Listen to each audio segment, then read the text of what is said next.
Matei, what up, baby? Donna A. Hold on, we got to get Scott in here. What's up, Miguel? How are you, bud? Scott, you in here yet?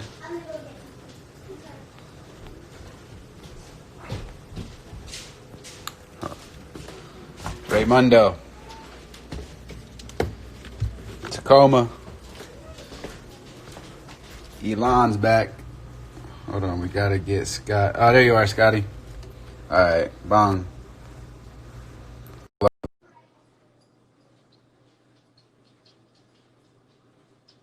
Scotty. There he is. What's up, Jay? What's up? Shoot, just we're trying to get Amelia to focus on her homework right now. No, I get that. It's not happening, and then I get super militant and mess the whole vibe up, and then I just gotta walk away from the scene. Sounds very familiar. Yeah, you got a lot of meetings you got to do today. No, we had some early ones, but yeah, the rest of the bro. afternoon I can actually focus on work. Okay, rad. Shit, I'm gonna go outside, man, because it's kind of nice outside today. Nice. Try to get some sort of vibes. How many people? It says 44, so I think that means 44,000 people are in here. Yeah, right. That's what I'm just gonna tell myself. Yeah. Damn, I'm tired today, man.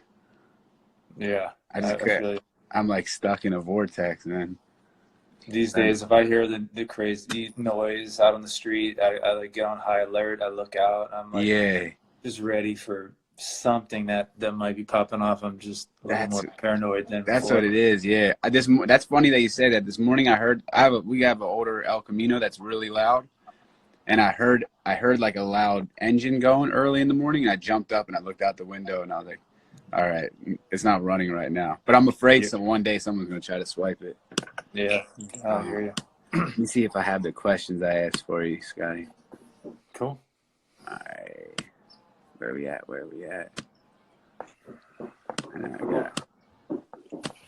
Sorry. I'm seriously slacking today. Nips, Pumas. Can you hold on, let me text you real quick, all right? So it comes up on my computer.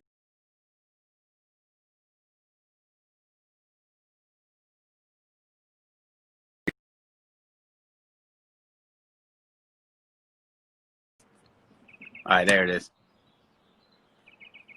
Got him. You can hear me?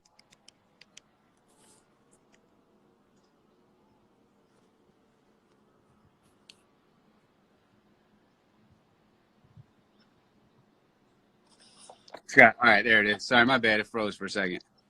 All good. Yeah, Blade. I rapped with Blade back yesterday. That was really cool. You and Mike shot a lot of stuff over the years, huh? Yeah, definitely. I remember my buddy Aaron Putnam. He just kind of was like, my boy shoots photos. You should try to go out with him. So I just kind of didn't know much about Mike, and we just started going out based on his friend's recommendation. I didn't know if he could skate or not, but I was just like, all right, I'll start going out with this guy and just do like some basic stuff and see like if he really in fact does shoot skating, and it kind of went from there. And that was cool. I had no idea he was like working for Justin and Mad Circle and stuff back in the day. So that was kind of cool way to find that out. All right, so I put together a bunch of questions, which I sent over to you. Mm-hmm. I'm gonna throw you for a curveball real quick. It's not a crazy curveball, but I think this is a question that and a thing that is like obviously so. Cutting out. Okay, start over. All right, cause I said it's a thing I wanted to ask you about. It's a moment in time in skateboarding that is like it's obviously iconic at this point. It deserves its own silhouette to somehow is So did you just wake up and you're like, I'm a 180 switch crooks to Jaquan gap to ledge? No, honestly, I think that was like one of those tricks where you just kind of go there, and that was like a trick that like could do. Yeah. And I would go and kind of tinker with it, like if there was a session like there, I would just play with it a little bit. Definitely like kind of scared of it for Yeah. sure. Definitely scared to like really commit to it, so never really gave it a real go. And then there was this right when all of the kayas were kind of popping off those gnarly sequences. It was my turn, and I was like, fuck, I don't know. I have nothing that's strong enough to compete with like what Rick and Mike were doing. And I was like, well, maybe if I go do that, maybe that would be good enough. So then I started taking that seriously. So yeah, Because you I just can't kind of identified that one. you can't really go straight over the corner of it. But I'm saying this from a person that's never done that trick before. I just learned to switch crooks at 37. So, but I'm imagining you can't go straight over it to do it. You kind of got to go from the side. Yep. And I can't imagine with the thought of your wheels getting on top of that ledge and like not being in the right position is like. But then the fact that you did it and you grinded you probably actually could have went longer. And you went long as shit. And and it was just like, man, but it's one of those tricks that I don't know. I just think it's rad when a single trick like that stands out to people, Yeah. Rather than like, that part was amazing. It's like, no, this obviously the parts are amazing, but like this when there's just like this one trick that can garner so much attention and stuff, it was like, yeah. So I was always curious about that one, like. You know what? The one interesting thing about that, like I said, I was more focused on the ad, and getting the photograph and the sequence. Mm-hmm. So I actually went there like on ad was just to get the photo. Just to get the photo. I didn't even go with the filmer actually, and then I shot the photo, and this is like film, like rolls of film, and it was like roll after roll after roll, and then I did it. And then it was not Blayback, it was Ballard shot it. Oh, get out, He's Ballard. looking at me like all kind of like, yeah, I got it. And he was like, super cautious. He didn't know if he had it or not. He ran out of film on the one I made. Oh, so no. Then, whatever. Like I totally did it. Like I think it was probably just as good, like pretty long. Because I think, like you said, that angle, it sets you up for like risk versus reward. Yeah. It's either gonna be a big slam or like you're like locked in, Yeah. So it was pretty comparable, I think. But yeah, when they were looking at the sequences, they were like, I think I was like right about to land, and that was like the last sequence. So they were like, you got to go back and do it. And then like, what the fuck you doing? Not without a filmer. So then they hit a tie and got Ty over there. So blessing in disguise, really. Yeah. Got Ty in on the Mish. Somebody pointed out even the way that it came out in the presentation, how Ty films, obviously the editing was so good. The point in the song where it came out at, like, it's just like, I think it all created this moment that like obviously single-handedly it lives on its own, but like in that composition with that part, it was pretty amazing. Oh man, what an honor to try to shine man, one of Carol's parts, and then alongside with Rick. It was quite an honor. That part, and that's obviously a part that like will always stand the test of time, from that line at the library, and even the song and stuff, I never knew that Carol was such a big Corrupt and Daz fan, so that was cool. Yeah. So all right, cool. So I put out a bunch of questions. So, and this is like a lot of them are just kind of skate nerd stuff, but just things I've always like wondered over the years. So, all right, Reese's part, Eastern Exposure 3, comes out, and obviously, like, for all of us for everybody, that was an awesome video. And like you watch it, and I was like, what is that? Who's that blunt slide? Who's the switchback Smith? And then that tray flip with the wall ride nollie out. And I think it took me like a while to realize that was you that did this. The blunt slide's not you, right? Blunt slide at Love. No, at Pulaski. I can't remember. It's a blunt slide, then a switchback Smith, both single tricks, and then separately, I think at MLK, it was a tray flip over a gap and then wall ride nollie out. Yeah. It might have been me. Yeah, that sounds like the cluster. So at that point in time, were you living back on the East Coast? No, so it was probably would go back. That might have been like one of my first or second trips home after moving to SF. Gotcha. So yeah, moved to SF at 18, and then like maybe like summer at 19 or age 20 or whatever, went back to DC to go home to see family, skate with my friends, and then and at that point I think I would go up to Philly as well, here and there. Yeah. At that point, got to know Dan Wolf, and he would start to pull me up there and stay with him and film with him. Gotcha. Because that I mean, that was like early DC. Like, I mean, those are like the first couple. I think the DCs you had on were like maybe the second run of shoes they had put out. So it was like pretty early. Is that the only wall ride you ever filmed? The wall ride nollie out? Yeah, that was pretty soft. No, that was a good one. That was a good one. Because that was random. That was a polarizing time where like you could either, like you were like a dagger or like your wheels were like 48s, Yeah, man. Honestly, I feel like that was like a bit of a midlife crisis at age 20. No, that was what good. What tricks I was supposed to do already. Yeah. Because this is definitely like a line in the sand back then. It was like your wheels had to be like 60 millimeter first divisions, and you're only doing pole jams, or it was like skating in Air Maxes with like a 7.5 inch board. But that was a good mix of it. I never got this. I mean, I never got down to skate that MLK place, but that spot looked really good. Yeah, it was all right. Kind of reminded me of Love. It did, huh? Mini Love. Yeah. Man. So at that point you were bouncing, or you had already moved out to Frisco full time. Yeah. Like in between Frisco and LA, what drew you? Was there ever a decision to go to LA, or was that Frisco was the first stop? Like that was the place I wanted to go out west. Yeah, I think growing up on the East Coast, and like age whatever 14 when I first started skating, I would go into Baltimore pretty quickly and just like push through the city. Graduated to DC, and then when it was time, I was from the suburbs, so when it was time to like go move out on my own, SF was like the city for skateboarding. I didn't want to be in a car anymore. I didn't want to have to live that life. I wanted to have like more of a city life and just be on the board all the time. Yeah. And of course SF was like the mecca. So I was naturally drawn to SF. What's crazy? That was my first plane ride at age 18. I like flew to SF with like $500 in cash, like in my shoe.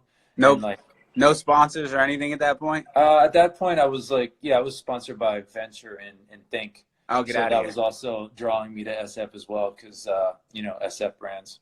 Yeah, it's cool, man. It's such a I don't know, just as a fan and a reader. I remember back then, like, I had to do research on all the spots. So like a lot of the ones, like the one that you had the switchback tail photo in the Benetton shirt, Black Rock or whatever, or like I kind of had to do. Yeah, you had to do your homework in terms of like the spots and everything in the city. Okay, cool. So Frisco, and then so you stayed in Frisco for a minute and then moved south? You know what? I lived in SF for like 4 years, which seemed like a long time at that point. And then I probably had like a long-term girlfriend, and we were splitting up, and I saw this like opportunity for like a really clean break to not stay in the city and get out. And at that point, I was like really connected with Huff, Chris Keefe, and all these guys, and they were in SF with me for those first few years, and then they moved back. And at that, I was like, I want to check out New York, actually. So moved out there, like kind of sight unseen. Moved to New York. To New York. Oh, get out of here. Yeah, I sold all my stuff pretty much and like simplified. And then moved in with one of the girls from Rookie, Catherine Lyons.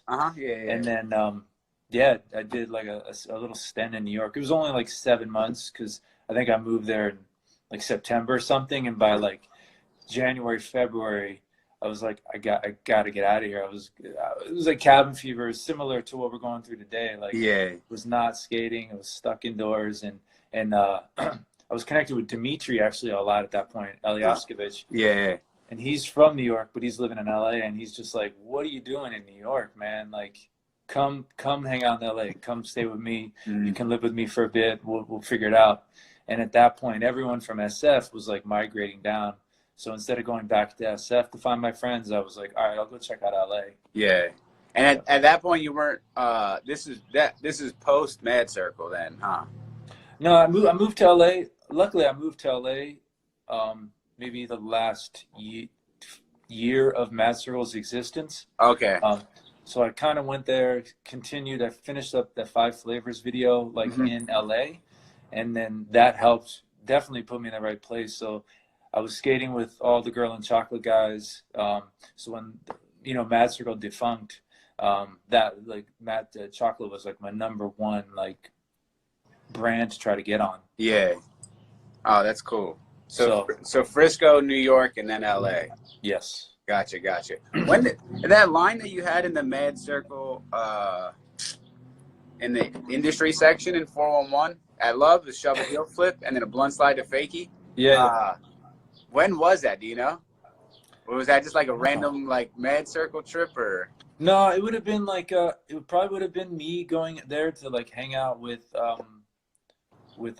Wolf. Okay.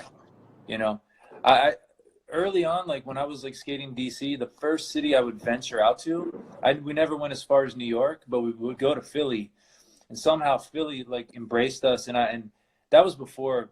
That was before Josh and there was no Josh. I saw Stevie there. Stevie was like tiny little kid on zero. He was riding Z rollers, and it was Ricky and Roger Brown. Damn. And like, dude, I remember going up there with like $20. I'm taking the story off the rails. No, it's all good. But, I would go up there. Like my mom probably didn't even know where I would drive to. She probably thought I was just staying at my friend's house for the weekend. We drive to Philly with like $20 in her car, and then Roger Brown and Ricky Iola would be like, "You guys can stay with us," and stay at their house.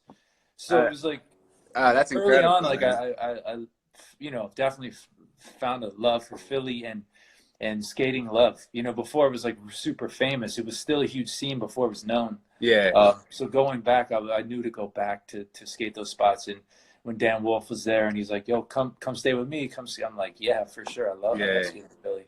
Oh, that's cool, man. I mean, I never knew that. I think people that have been able to see the kind of different stages of the city, I don't know. I think it's a unique perspective because it was like I remember being little and going downtown like midweek and seeing what the sessions were like. When it was like Rick and Matt and Serge and those guys, and then getting older and being able to be around for like the Josh and Stevie era, and then even like the kids today that are doing their thing there. It's I don't know. It's rad to see the different chapters in it. Because, a lot of cities can have their time and then just kind of drop off, and then that's that, Right. Yeah. But, okay, bet.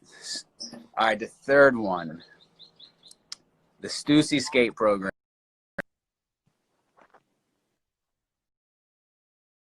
Yeah, sorry, I got a text. Skateboard program. It seemed like it came like when it was around, it was like such an amazing thing. And I think anybody that saw it going would be like, "Oh, this is going to be here forever." And then it just kind of like transitioned out. And I don't know, I think it's such a cool time in skateboarding fashion, like the trends that were kind of alive during that time period. And just what you guys represented, it was like, these are all the coolest guys to me. All the guys that like really good tricks, really good style on a skateboard, really good fashion sense. It was all put together really well. Just if there was any like insight into that program that you might be able to share.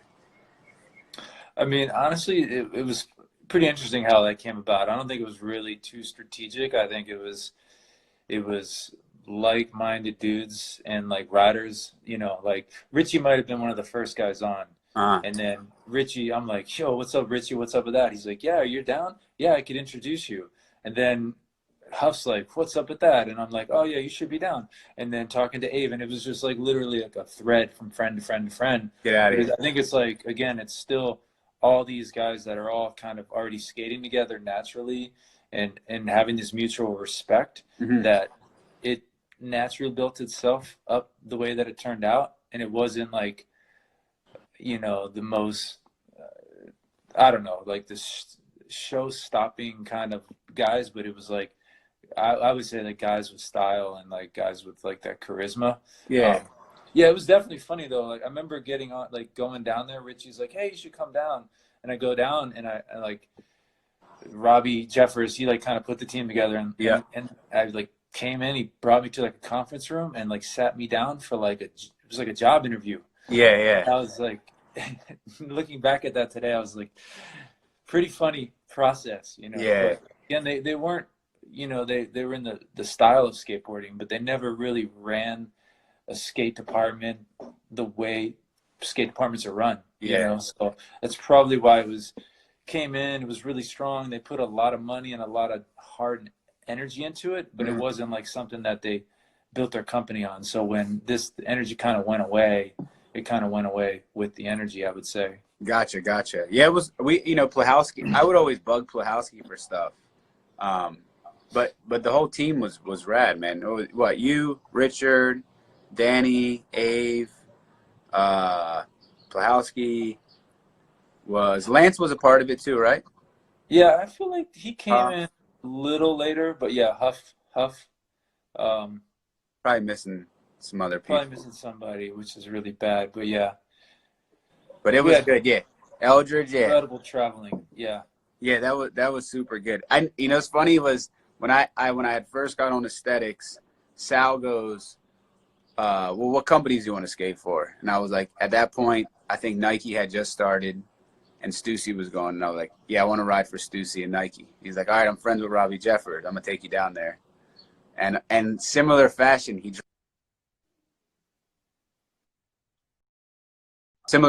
drove me down to Orange County to meet Robbie, and I sat there and like rapped with Robbie for like an hour or so. And I left. I remember leaving like, yeah, I'm not getting on. Not that it went bad. I was just like, I was just like, I was just this kid coming from like the suburbs of Philadelphia, trying to figure out what like interacting with like California industry guys was like. And I don't think I made an ass of myself, but I was like, yeah, man, I might not be the fit, Yeah, I don't know. If I was in the room, I would have backed it. All right. Fourth question. This is another iconic skate and style moment. DC Super Tour. Give us like 2 minutes of what that was like.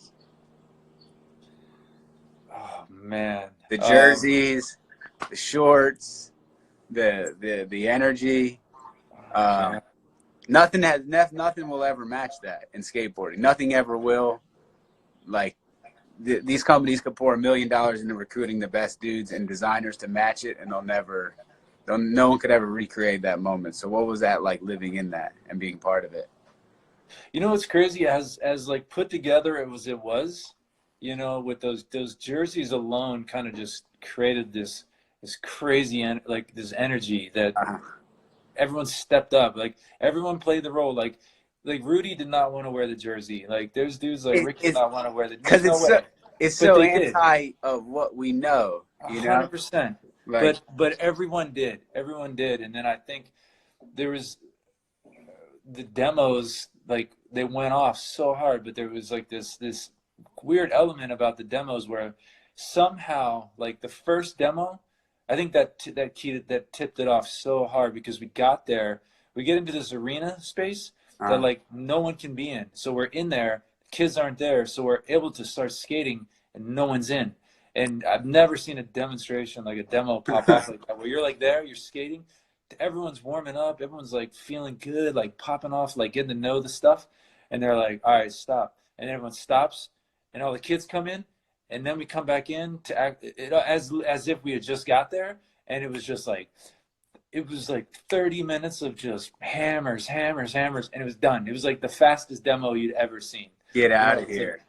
like under 30 minutes, every trick was done, every kid was stoked, and they were out. And like from there, it was probably off to the party, whatever. I wasn't really contributing in the party scene, so the stories I missed out. I would hear the stories the next day. But yeah, I just think that it was like this crazy.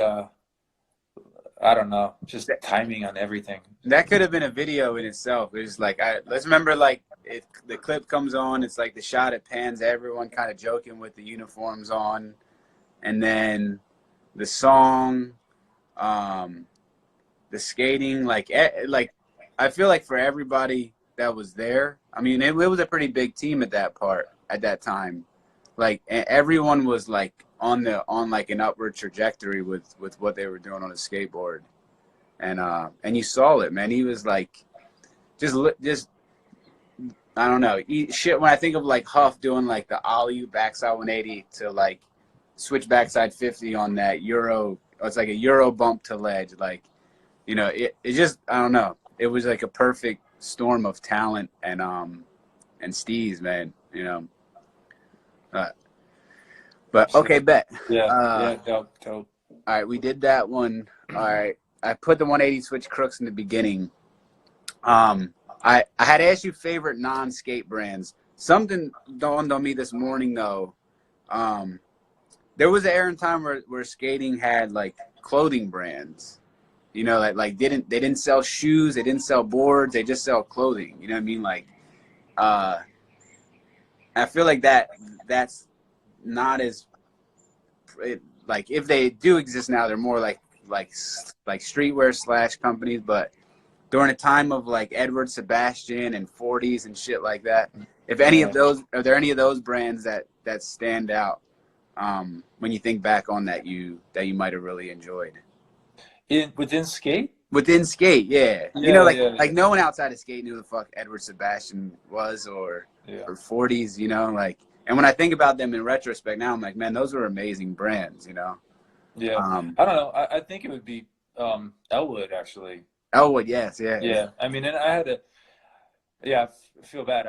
I did skate for Elwood, too. But then when Stussy popped off, I was like, Sal, dude, you know, I kind of want to check this thing out. You hear this, Sal?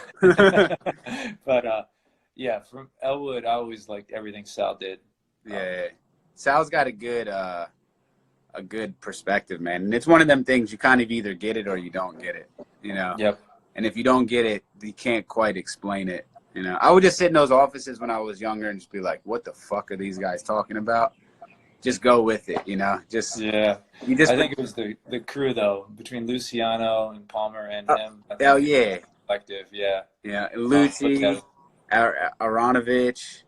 It's funny, there's a lot of guys that come out of that camp that have had, like, Aronovich does all my graphics for me today. I don't even, I have one or two other guys that I'll reach out to that are close friends, but anything that's like, I know this is an important thing, I go right to Aronovich, and he did a lot of their graphics and stuff. So, cool. Okay, number 7. So skating, you're like, yo, I need to go for my life. And you get into footwear design. I think the majority of the people don't realize, like, making and designing shoes is like the hardest fucking thing in the world. There's like so many steps to it. There's so many components. There's so much. It's expensive as fuck. You know, I think obviously we're all big sneaker enthusiasts, but like, how were you able to go into this discipline that really takes, like, there's so many design elements to being a footwear designer. You know, how did you kind of tap into that and understand that was something that you wanted to do for a living? You know, I think I was just blessed to be there at the start of seeing DC start and getting like a glimpse of that. You know, and then when Lakai started, getting to be pulled in more from the start, and then looking at just seeing how they would start with references, you know, and then I think for me it was having it was a combination, of course, like when you travel and you skate, you find shoes, you buy stuff, and then you start to look at them and nerd out. You have all this time in the van, and you're looking at all these little details, and you're like, wow, this is amazing. So then over the years of building shoes with Lakai, working on shoes for myself, I had a lot of space, you know, because I was still skating at that time, but I would still go into the office and look at what they're working on. And I think it was like this slowness to like, hey, well, check out this. This is the pattern, you know, because you think of a shoe, you forget about just the pattern alone. And they would let me work on my pattern, and it would come back just completely fucked up. And then I would probably get super discouraged, and then probably shelf it and skate, and then come back to it. And then eventually it became this thing where I would be going into the office more. They were probably looking at me like, damn, man, like, you're so stoked, you know, like, look at your schedule. You get to skate for a living. But I would go in and look at them, you know, like, dude, this is so cool what you guys are doing. It's so creative. You're getting to make stuff. And I think that was kind of the process, you know, of how I got introduced. Gotcha. So yeah, it was a lot of opportunity given to me by Lakai for sure. But it was one of those things that I definitely took it because it was a lot of work, and it was a life changer too, because I took on that role, and I remember like super stoked, didn't look back, and then 6 months later I'm like, oh fuck, what did I do, man? Like, I had it good. I was just out skating every day, and now I'm, you know, like in the 9-to-5 workforce. But I think it's respect, you know, and I'll say this. I'm sure this has been mentioned to you before, but you know, not many pros can, you know, that's a difficult transition, obviously. You know what I mean? And like, we all look for ways to extend it. You know what I mean? It's like, yo, how long can we keep this train going? You know, rather than like eventually looking in the mirror and be like, all right, it's time to put like some big boy pants on.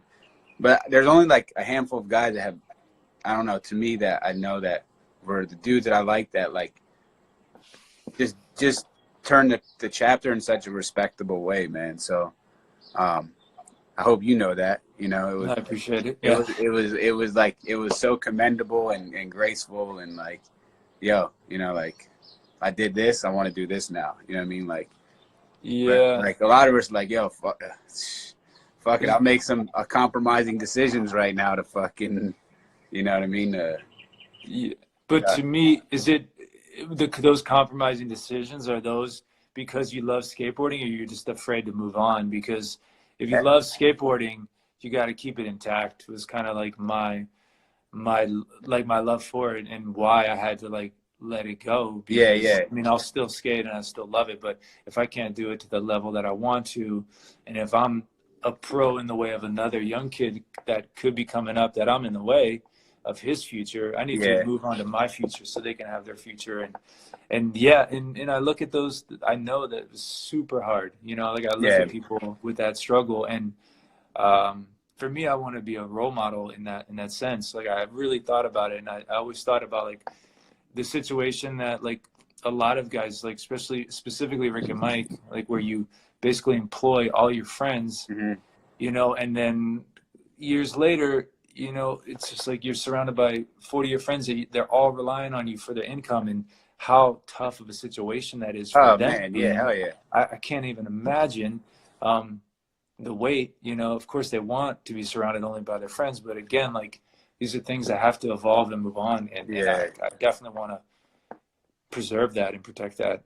Well, it was super respectful the way that you've handled your career, man. So tip my hat to you. All right, cool. All right, this is the last question, and I got a question for the question. So, someone that you've been involved with so many aspects of the board companies. You've been the guy on the board companies, the clothing brands, the shoe brands, understanding all these different aspects of how these businesses operate. How come the world never got its own Scott Johnston produced brand? Did that ever cross your mind, or like? 100%, man. You know, 100%. I mean, I'm sure it did. Did you ever even get close? If you did, what was the name? Never got close. No name was good enough. No product was good enough. Everything I like, if there was something out there, I'm always like, that's already better. Uh-huh. And you're just going to be trying to emulate what someone's already doing. So again, I think it's a level of respect. I don't think I ever really, my wife kills me for this because I don't do things for money. Uh-huh. And she's like, you need to be more driven to make money. Yeah, yeah. But I'm more of like, what do I love? And the money will come. But yeah, I've always thought about it. And not to say I won't ever do that. When that idea comes where it's that aha moment, but I don't need to make another t-shirt, hat, logo that, I mean, I would love to have something out there that like I could look and see Jimmy wearing my hat to know like there's like respect across the, across the board, but yeah, I just haven't really thought of anything that's quite valuable enough. Because when I look at guys like you, like Keith, Dill, there's so many dudes that here's the thing, like anybody can start a board company or a clothing brand, especially with the clothing side. It's got to make people want to dress like that. It's got to make people want to wear the garments. And like, yeah, there's a lot of kids that fucking rip at skating, but no one wants to fucking dress like them, And that's goes across generations. Like, but people like you, like like they look at you and they've always been like, damn, I want those shoes, or I want that, with Huff and guys like that. So Cool. The door's always open, man. We still would want to take it. Which leads me to my next question. I have a small brand called JSP. I think we can shift the letters around for a project, and it could be SJP. So I just wanted you to think about that, swish around your head for a little bit, and if you're into it, we could, after this call, we can email some graphics and stuff and get it going. I love it. I love it. Yeah. Okay, cool. Well, shit, man. Thank you so much, Scott. This was cool. It's an honor to me to rap to you. I'm sure people have wanted to hear from you, and yeah, just during this time, man, I'm just trying to figure out ways to, keep us all just distracted and not just thinking about the fucked up reality of what we're in the middle of. And yeah, I'm sure hopefully these kids got some game, because I got some game from you. Yeah, no, I appreciate it. Jimmy, I definitely wouldn't put myself out there like this usually, but for you, I have like extreme respect for and appreciation for you.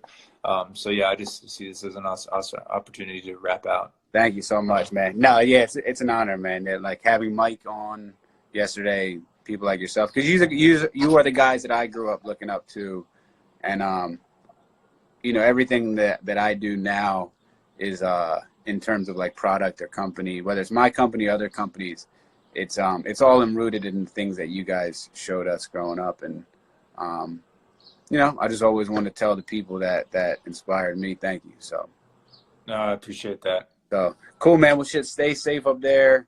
Tell the family we all said hello, kiss the kids, and yes. Shit, man, hopefully in the foreseeable future we're all feeling a bit more relaxed and can go the fuck back to work. Yeah, please. Cool. Thank you, Scott. I appreciate it. You have a good day. Yeah. All right? All right. Cheers, man. All right, my man. Later. Peace.